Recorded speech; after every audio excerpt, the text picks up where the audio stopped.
আমি একজন হতভাগিনী মা, পরিস্থিতির শিকার হয়ে বাচ্চা রেখে গেলাম। দয়া করে কেউ নিয়ে যাবেন, এগুলো সব বাচ্চার ওষুধ। আমি মুসলমান জাতের মেয়ে। কাপা হাতে লিখা এমনই একটি চিরকুট আর কিছু ওষুধ রেখে মাত্র 3 দিন বয়সের এক নবজাতক কন্যাকে হাসপাতালের একটি বেডে রেখে চলে যান তার মা।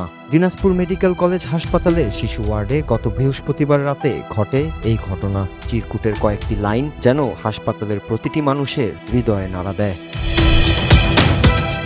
ঘটনার পর শিশুটিকে দ্রুত চিকিৎসকদের তত্ত্বাবধানে নেওয়া হয়। হাসপাতালের নার্স ও ইন্টার্ন চিকিৎসকরা মিলে শিশুটির সব দায়িত্ব নিজেদের কাঁধে তুলে নেন। তারা জানিয়েছে শিশুটি এখন সম্পূর্ণ সুস্থ এবং নিয়মিত খাবার ও ওষুধ দেওয়া হচ্ছে।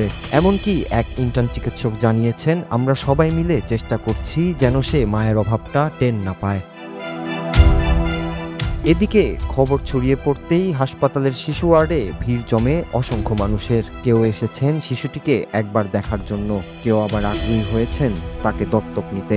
হাসপাতাল কর্তৃপক্ষ জানিয়েছে, সমাজসেবা অধিদপ্তরের সঙ্গে আলোচনা করেই শিশুটির ভবিষ্যৎ বিষয়ে সিদ্ধান্ত নেওয়া হবে। ইতিমধ্যে একাধিক পরিবার আইনি প্রক্রিয়ায় দত্তক নিতে আবেদনও করেছে। হাসপাতালের দেয়ালে টাঙানো সেই ছোট্ট চিঠি আর ফুটফুটে নবজাতকের মুখ এখন সামাজিক যোগাযোগ মাধ্যমে ভাইরাল। অনেকেই লিখছেন, হয়তো সমাজের চাপ, হয়তো অসহায়ত্বর বোঝা, কিন্তু মায়ের মনের যন্ত্রণা বোঝা যায় সেই এক লাইনে, আমি পরিস্থিতির শিকার। এই গল্পে যেমন কষ্ট আছে তেমনি আছে ভালোবাসা, কিন্তু সে মায়ের অসহায়ত্ব আর কষ্টের গল্প হয়তো অজানাই থেকে গেল।